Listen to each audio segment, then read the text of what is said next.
Keisha Weipert 6, was last seen at 9:30 p.m. on July 31, 2010 when her mother, Christy Abrahams, put her to bed in pink pajamas and a purple pumpkin patch jacket at their apartment block unit on Woodstock Avenue at Hebersham. She was reported missing next morning after her mother discovered her bed empty and the front door ajar, although it showed no sign of forced entry. Relatives speculated Keisha may have been abducted while playing with stray cats. Facing the media, Keisha's mother howled as she begged for her beautiful girl's safe return. "If anyone has seen her, can they please tell the police?" Ms. Abrahams said. Step-grandfather Rodney Jones said Keisha loved the cats which lived near the family's unit.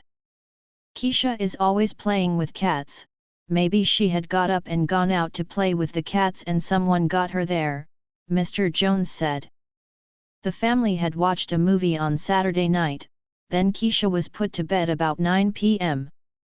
Police confirmed Ms. Abrahams and her partner Robert Smith were the only two people to see the child in the 3 weeks leading up to her mysterious disappearance.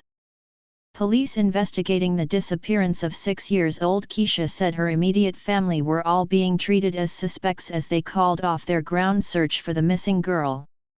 Inspector Russell Oxford described the search as exhaustive, after 7 days of police combing areas around her family's Mount Druitt unit.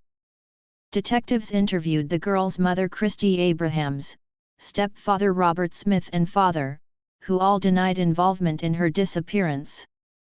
On January 31, 2011, 6 months after 6-year-old Keisha Abrahams disappeared, police concluded the missing Western Sydney schoolgirl is dead. Police had refused to rule out the possibility Keisha was abducted from her Mount Druitt home during the night, or that she wandered into the hands of the wrong person. Homicide detectives said they were treating her disappearance as a murder. Startling information revealed Keisha had not been seen alive for 3 weeks before her mother Christy Abrahams and stepfather Robert Smith reported her missing on the morning of August 1, saying the little girl had been abducted from her bedroom during the night. On April 22, 2011, police found a shallow grave site and skeletal remains where they believe the body of missing girl Keisha Abrahams is located. The unidentified remains were found at about 8 a.m. AEST, at a number of locations on land off Stony Creek Road, at Chilvay in Sydney's west. The remains, which were yet to be positively identified, were taken to Glebe Morgue for forensic examination. A post-mortem was also conducted to establish the cause of death. Scores of officers searched the area around the grave. The mother and stepfather of missing girl were charged with her murder on April 22, 2011, on what would have been her 7th birthday. Christy Ann Abrahams, 28, and Robert Terry Smith, 31, were arrested in a laneway in Freya St. Chilvay at about 1 a.m. and taken to Mount Druitt Police Station to be questioned by homicide detectives. On December 16, 2011, the stepfather of Sydney girl Keisha Weipert pleaded guilty to her manslaughter, but a murder charge had been dropped. He told police he treated his stepdaughter Keisha Weipert just like she's my own. But when the little girl was killed at home, Robert Smith burned her body and buried it in a shallow bushland grave before pretending she had disappeared. Smith had ample opportunity to seek medical help for 6-year-old Keisha, who was knocked unconscious by Christy Abrahams. Instead, he saw her condition deteriorate and did nothing about it, court documents said. Crown Prosecutor Keith Alder said Smith went to work the day after Keisha was injured, leaving her in a comatose state and returning home that night to find her dead. He knew, Keisha had been knocked out, Mr. Alder told Smith's sentence hearing. He knew he couldn't wake her. He had ample opportunity to get her medical assistance. Smith pleaded guilty to the manslaughter of the girl on the grounds of negligence and to being an accessory after the fact of murder. Smith told police he heard a loud bang from Keisha's bedroom and discovered she had been knocked out. After Keisha died, the court heard Smith stuffed her body into a suitcase and left it in her room for about 5 days before he and his partner took it to a pre-prepared grave at nearby Chilvay in July 2010. Smith then doused the deceased's body in petrol and set the deceased's body alight.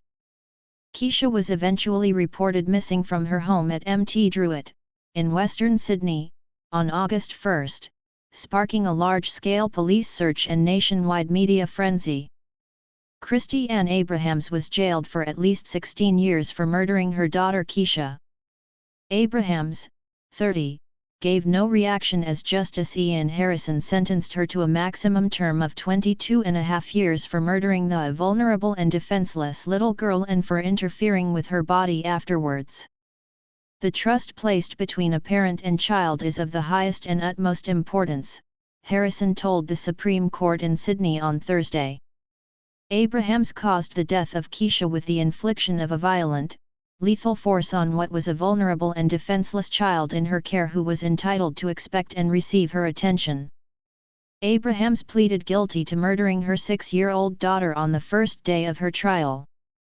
She has only ever given one account of the murder to police, telling an undercover officer she gave Keisha a little nudge with her foot when the child wouldn't put on her pajamas, causing her to fall and hit her head against the bed. A post-mortem examination showed Keisha was the victim of severe child abuse in the weeks and months leading up to her death. The Crown submitted Abrahams punched the little girl's jaw at least 2 to 3 times from different directions. After Keisha died, Abrahams and her partner, Robert Smith, kept her body in a suitcase in their Mount Druitt home for some days, before burning and burying it in a shallow grave. They then reported her missing and pretended for the next 8 months the little girl had disappeared. The court has heard Abrahams hated Keisha because she resembled her biological father, Chris Weipert. She was convicted of biting Keisha in the shoulder when she was aged just 15 months old. And, at the age of 3, Keisha told a social worker her mother had burned her with a cigarette. Smith was jailed for at least 12 years for Keisha's manslaughter and for being an accessory to murder. Harrison found Abrahams did not intend to kill Keisha when she inflicted no more than 2 blows on the little girl, but intended to cause her grievous bodily harm. He said he could not be satisfied beyond reasonable doubt that Abrahams was responsible for Keisha's prior injuries.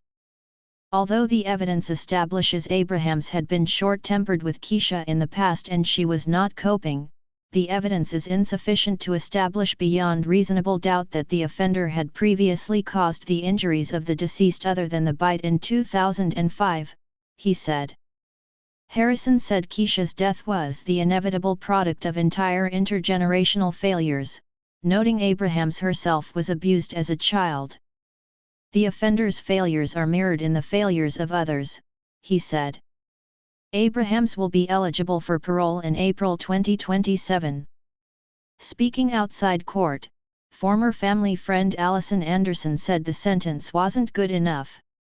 It's just horrifying knowing she can be out when she's 46, she said. We're all in shock. The family is in shock. Keisha's biological grandmother, Liz Weipert, said she was happy with the sentence. It's finally over and done with and she can sit there and rot, she said.